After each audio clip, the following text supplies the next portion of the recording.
Have you ever really thought about what happens the instant you hit enter on a prompt you've given an AI like ChatGPT? I mean, it just feels like magic, right?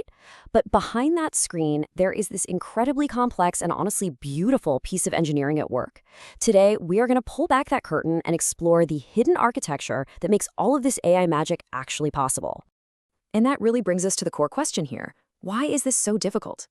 We've had AI for years, we've had servers for decades, so what is it about this new generation of AI models that makes them a completely different beast to manage at a massive scale? Well, the biggest difference is that old AI was, pretty simple. A good analogy is to think of it like a food truck. You walk up, you ask for a hot dog, you get a hot dog. Every single order is separate and predictable. If you got a long line, no problem. You just add more food trucks. But this new AI, these large language models, they're stateful. They have to remember the entire conversation you're having. All of a sudden, our simple food truck is being asked to serve a 1,000-person banquet where every single person's meal depends on what the person sitting next to them is eating. This new complexity just completely broke the old model. And that brings us right to our first section, AI's scaling crisis. That simple food truck model, it just could not handle the complexity of the banquet. And this led to two fundamental, really deep problems that engineers had to solve basically from the ground up. So here they are, the two big crises. First up is state management. You see that conversation memory I just mentioned? Well, technically it's called a KV cache. And for a single user, it can grow to be gigabytes in size, just eating up all of the super expensive, super fast memory on a GPU. The second crisis is something called phase heterogeneity. It turns out that answering your prompt isn't just one job, it's two completely different jobs that have opposite needs, and they're being forced to run on the same hardware. It's like trying to cook and wash dishes in the same sink at the same time. This clash created massive, massive inefficiency. So how do you serve a really complex banquet? Well, you don't bring in 1,000 food trucks. No way. You build a Michelin star kitchen with specialized roles and perfect coordination. And this is exactly the solution the industry landed on, separating the brain from the brawn. Okay, so first you've got the brain. In the tech world, this is called the control plane. The best way to think about this is as the maitre d' of a fancy restaurant. This person sees the entire dining room, they greet the guests, check all the reservations, and they direct everyone to the right table. The maitre d' doesn't actually cook the food, but they orchestrate everything to make sure the service is perfectly smooth. And then you have the brawn. This is the data plane.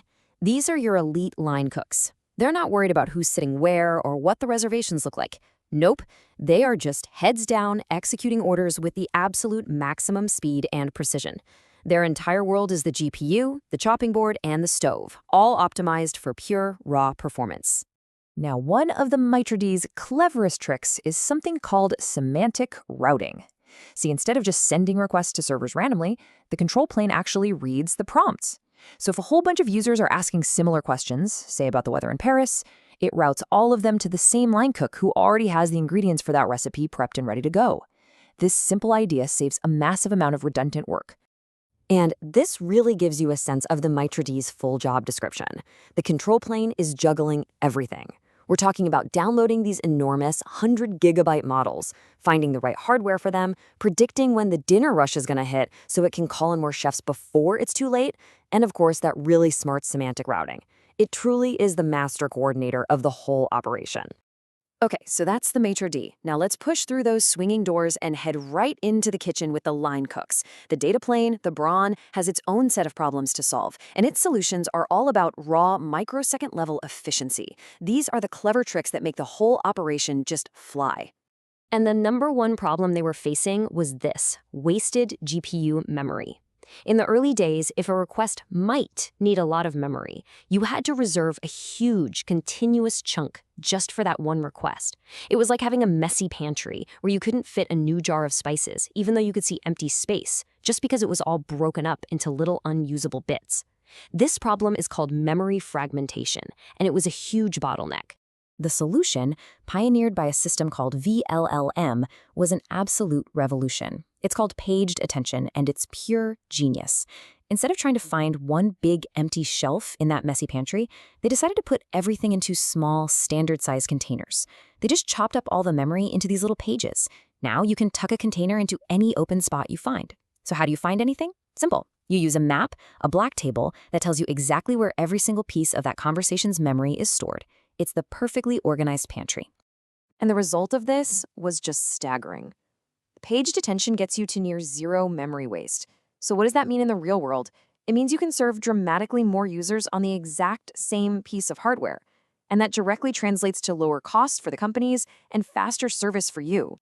The other huge kitchen trick was fixing the serving process itself. The old way, called static batching, was like being at a big dinner table where nobody gets their food until the one person who ordered the well-done steak gets theirs. Everybody waits for the slowest order. It's so frustrating. But with new continuous batching, pioneered by systems like Orca, it's like the kitchen sends out the appetizers the second they're ready. Short, easy requests don't get stuck behind long, complex ones. This simple change drastically cut down the average wait time for everyone. But of course, the evolution didn't stop there. The most advanced systems are now taking that Michelin star kitchen analogy even one step further.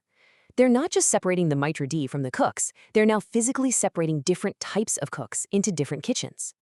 Hey, remember those two clashing jobs we talked about? Well, here they are. The pre-fill phase is when the AI first reads your big prompt.